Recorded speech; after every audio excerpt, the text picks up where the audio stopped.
Allô, j'espère que tu vas bien. C'est juste une toute petite vidéo pour te montrer trois choses. La première, donc dans ce tarot, The Golden Wheel Tarot de Mila Lozenko, que je ne voulais pas acheter au début, mais qui fait insistant envers moi à plusieurs reprises, je suis tombée sur, sur la carte de l'ermite. Et quand je suis tombée sur la carte de l'ermite, je suis restée scotchée devant l'illustration. Parce que cet homme que tu vois avec son habit blanc et sa capuche, c'est exactement l'homme que j'ai vu à l'intérieur de mon chakra du cœur, quand j'ai ressenti comme une goutte tomber dans mon chakra coronal, se déposer dans mon chakra du cœur et que mon chakra du cœur s'est ouvert. C'est exactement cet homme-là. Cette barbe noire, cette moustache noire, ces sourcils noirs, ce sont des cheveux relativement courts, noirs, frisés, c'était le Christ. Et le Christ ressemble à ça, ressemble à cette image-là, à cette illustration-là. Il ne ressemble pas du tout aux images qu'on veut nous montrer. Et ce que j'ai trouvé troublant dans cette représentation, outre le fait que... Il y a quand même beaucoup de lumière. Outre le fait que cette image ressemble au Christ, c'est que là, vous avez une luciole dans sa main droite. Sur sa main gauche, ici, vous avez une cicatrice exactement au point de crucifixion. Donc voilà, c'était juste un point comme ça pour vous montrer le visage de l'homme que j'ai vu à l'intérieur de mon chakra du cœur et qui s'est présenté comme étant le Christ. C'était cet homme-là. Ensuite, il y a aussi quelque chose que j'aimerais vous montrer. Parce que je trouve que c'est pas nécessaire d'avoir peur de ce qu'on appelle les fantômes ou les défunts. C'est que moi, parfois, il y a plusieurs façons dont je vois les défunts. Donc, quand je suis réveillée dans la journée, je ne sais même pas si je les vois avec mon troisième œil ou si je les vois avec mes yeux, mais ils se présentent de différentes façons, mais pas tant que ça. Parfois, ce sont des énergies, des impressions, mais quand je les vois, ils ne sont pas du tout comme des fantômes ici. Là, ici, c'est le Ghost Tarot, d'accord, qui représente des fantômes, effectivement, mais qui c'est pas la façon dont moi je les vois. Donc, moi, quand je les vois, ce ne sont pas du tout... Attendez, il y a vraiment comme un gros effet de lumière. On voit mal la carte, j'espère que vous la voyez mieux comme ça. Je pense que si j'ai... En tout cas, je pense que vous la voyez mieux comme ça. Parfait. Donc, voyez cette personne éthérée, c'est pas du tout comme ça que je vois les fantômes. Ce qu'on appelle des fantômes, c'est plus les défunts. Moi, je les vois plutôt comme ça, c'est-à-dire qu'ils sont beaucoup plus solides, tout en restant translucides et éthérés. Mais je les vois beaucoup plus... Non, j'ai vraiment un problème de lumière. Attendez-moi 2 microsecondes.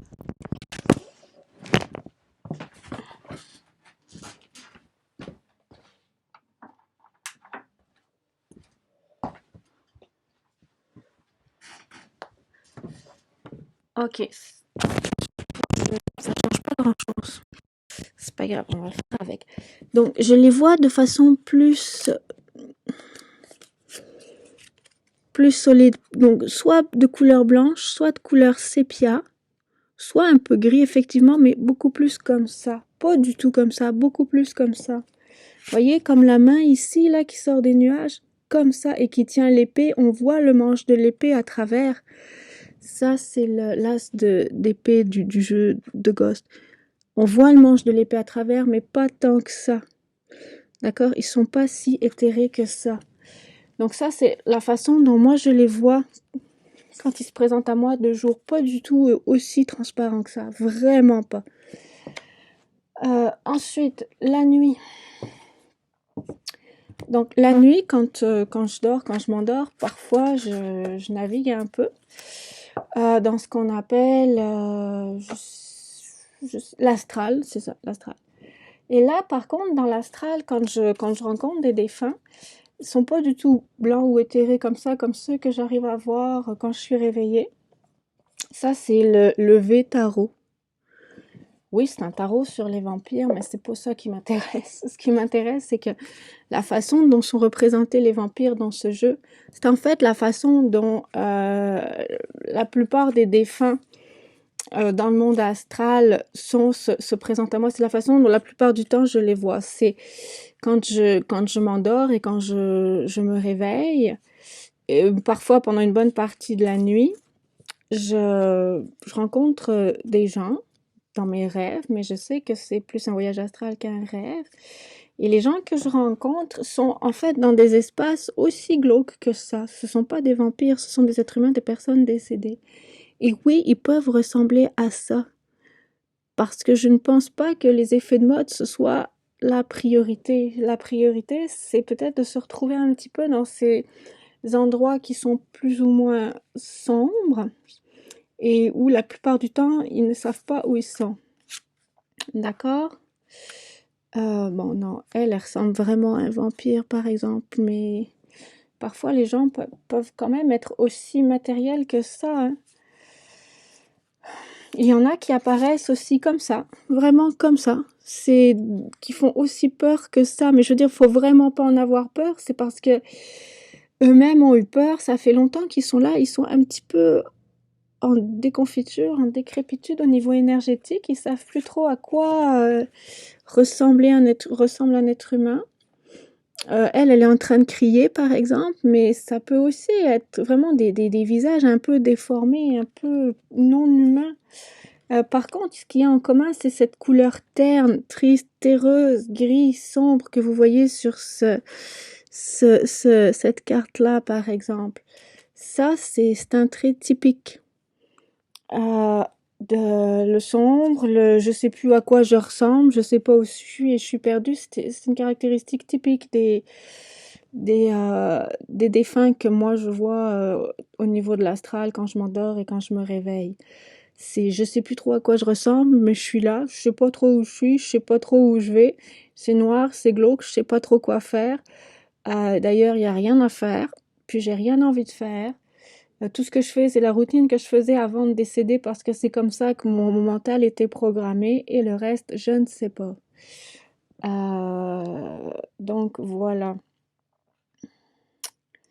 Là, on voit la différence entre, par exemple, une petite fille qui est vivante, qui est colorée, et quelqu'un qui est dans l'astral, qui est beaucoup plus gris, beaucoup plus terne, beaucoup plus terreux, qui sait plus trop à quoi il ressemblait avant.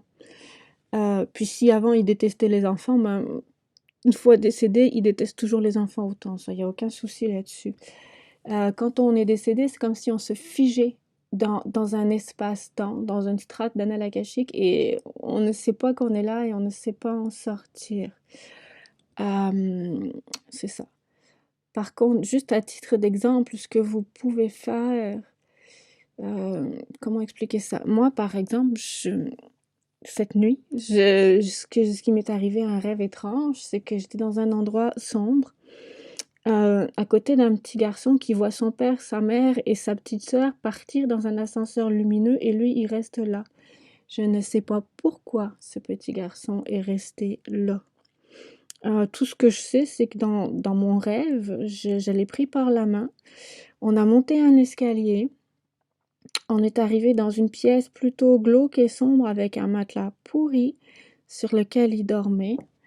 Et il avait peur parce qu'il y avait d'autres défunts en fait qui venaient, qui ouvraient la porte de sa chambre la nuit, mais c'était tout le temps la nuit, et qui venaient regarder la télévision avec lui, par exemple, faire des activités avec lui, tout simplement. C'est vraiment, lui, il était là, c'était sa chambre, son matelas, délabré, et il y avait comme une télé ou quelque chose qui regardait, et il y avait un autre défunt qui était décédé depuis longtemps, qui avait pour habitude de monter cet escalier et d'ouvrir la porte de sa chambre pour regarder aussi cette télévision. Le petit garçon, ça lui faisait très peur.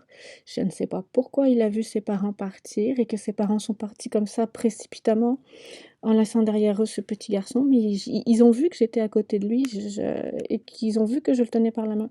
Et par contre, ce que vous pouvez faire, si ce genre de rêve vous arrive et que vous, vous avez peur, c'est ok, vous êtes dans une pièce sombre, parfait, vous rêvez, vous avez peur.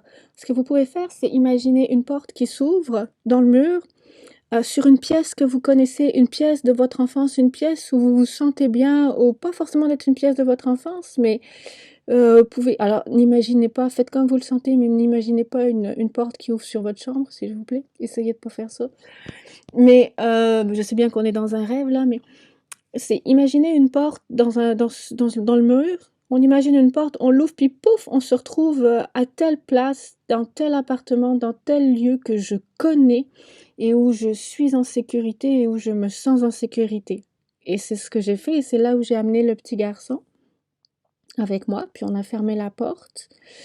Je ne voulais pas qu'il rouvre la porte pour retourner dans son endroit glauque, mais après, moi, je me suis endormie dans mon rêve, mais je me suis réveillée dans ma chambre, par exemple.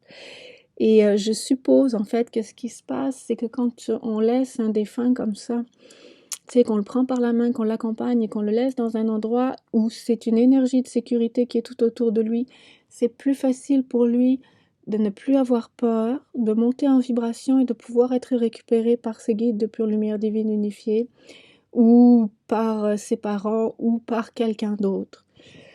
Donc moi, c'est ce que j'ai fait cette nuit, c'est vraiment un exemple cette nuit, puis je fais ce genre de rêve, mais plusieurs fois par nuit, toutes les nuits, là, depuis que je suis toute petite, en fait. Quand j'étais toute petite, j'ai eu des rêves où je revivais les différentes façons dont j'avais été assassinée. Donc je commençais déjà à transmuter des nœuds énergétiques plutôt lourds. Mais donc voilà.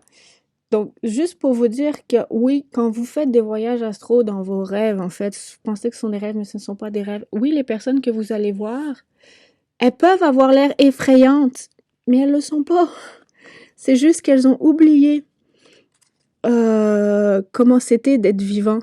Elles ont oublié à quoi elles ressemblaient avant, donc petit à petit, la mémoire faisant défaut, nos pensées créent notre réalité, hein. La mémoire faisant défaut, les lieux disparaissent, donc souvent ils restent dans une pièce, tu sais, c'est comme une bulle, c'est une pièce qui est là, où ils font juste une activité. Moi, une fois, j'avais vu un fermier qui était décédé en faisant son activité quotidienne dans sa grange, et son cheval était dans la pâture, et il voyait son cheval maigrir, et il a vu son cheval mourir de faim alors qu'il était décédé. Il ne comprenait pas pourquoi. Et il continuait à faire ce qu'il faisait. Il allait voir son cheval dans son pré. Il était mort, il dépérissait à vue d'œil. Il retournait dans la grange, il se faisait à manger, il faisait une sieste. Je veux dire, il était là, il faisait ses activités quotidiennes, mais il ne comprenait pas ce qui se passait, il ne comprenait pas ce qui lui arrivait. Et jusqu'à ce qu'il réalise qu'il était décédé et qu'il était décédé avant son cheval. Mais ça, c'est une communication à avoir avec, même dans vos rêves, hein, avec ces personnes-là décédées pendant qu'ils sont là. Et je veux dire, juste comme, n'ayez pas peur de leur apparence. Non, ce ne sont pas des cauchemars. C'est juste des personnes qui, comme nos pensées créent notre réalité, sont plus des personnes qui se souviennent plus trop de quoi ça ressemblait quand ils étaient vivants et qui ont plus l'air de fantômes ou de vampires qu'autre chose, mais ce ne sont pas des vampires. Ce sont juste des formes humanoïdes, des anciens égaux attachés à un esprit de pure lumière divine qui est décédé, qui n'a pas réalisé que l'ego n'était pas le souffle de vie, donc qu'il n'a pas à se revendiquer être.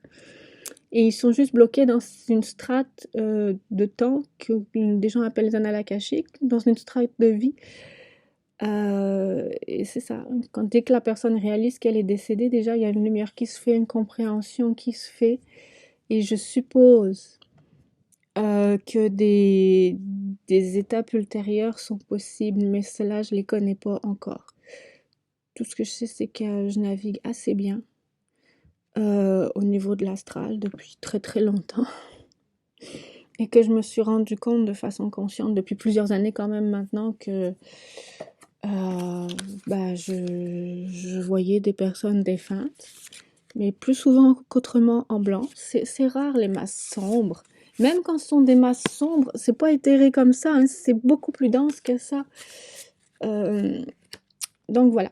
J'espère que cette vidéo va atteindre son but, qu'elle va faire que vous n'ayez plus peur en fait, que vous n'appréhendiez plus la mort, le monde astral ou la communication avec les défunts. Parce que il y a vraiment pas de quoi. Comme sur Terre, les très mauvaises intentions, les très mauvaises énergies sont rares. Je dis pas que ça n'existe pas, mais je dis que c'est rare. Donc voilà.